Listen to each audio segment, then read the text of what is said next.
بسم اللہ الرحمن الرحیم۔ عزیز ساتھیوں، امید ہے آپ خیریت سے ہوں گے۔ انسان اپنی زندگی میں جو سوچتا ہے وہی اس کے ساتھ ہوتا ہے۔ رسول اللہ علیہ الصلاۃ والسلام کی یہ حدیث مبارکہ ہے کہ آپ نے ارشاد فرمایا کہ انسان اللہ رب ذوالجلال سے جیسا گمان کرتا ہے اللہ تعالیٰ اس کے لیے ویسا ہی معاملہ فرما دیتا ہے۔ اور کیسا معاملہ ہوتا ہے؟ جب انسان سوچتا ہے کہ میں پڑھ نہیں سکتا۔ بہت سارے اسٹوڈنٹس ہیں، وہ سوچتے ہیں کہ ہم سے پڑھائی نہیں ہوتی، ہم سے یاد نہیں ہوتا، تو پھر ان سے کبھی یاد نہیں ہوتا۔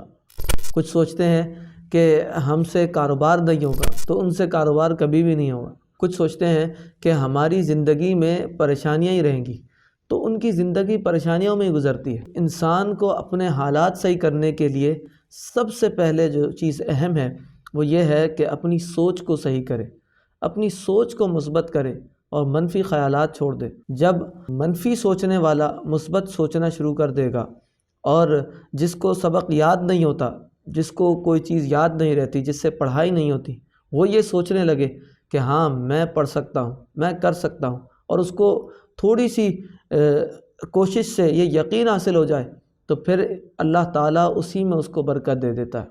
کوئی ناکام شخص جس نے اپنی زندگی میں صرف خسارہ ہی کیا، وہ اگر یہ سوچنے لگے کہ نہیں، جہاں اتنے لوگ کما رہے ہیں میں کیوں نہیں کما سکتا، میں کیوں آگے نہیں بڑھ سکتا، تو پھر اللہ تعالیٰ اس کو رزق میں، روزگار میں ترقی دے دیتا ہے۔ ایسے ہی کوئی شخص جو پریشان حال ہے، وہ یہ سوچ لے کہ اللہ کا فضل ہے، اللہ کی نعمتوں کو شمار کرے، تو اللہ تعالیٰ اس کے لیے ویسا ہی معاملہ فرما دیتا۔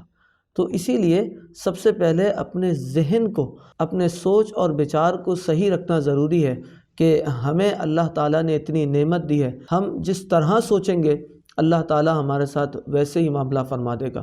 یہ کوئی خیالی بات نہیں ہے، میں نے اسی لیے ابتدا سے حدیث پاک سنائی کہ اللہ تعالیٰ فرماتا ہے کہ بندہ میرے بارے میں جیسا گمان کرتا ہے میں اس کے ساتھ ویسا ہی معاملہ فرما دیتا ہوں۔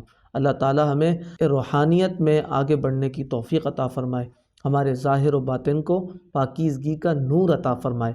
آمین بجاہ سید المرسلین صلی اللہ علیہ وسلم۔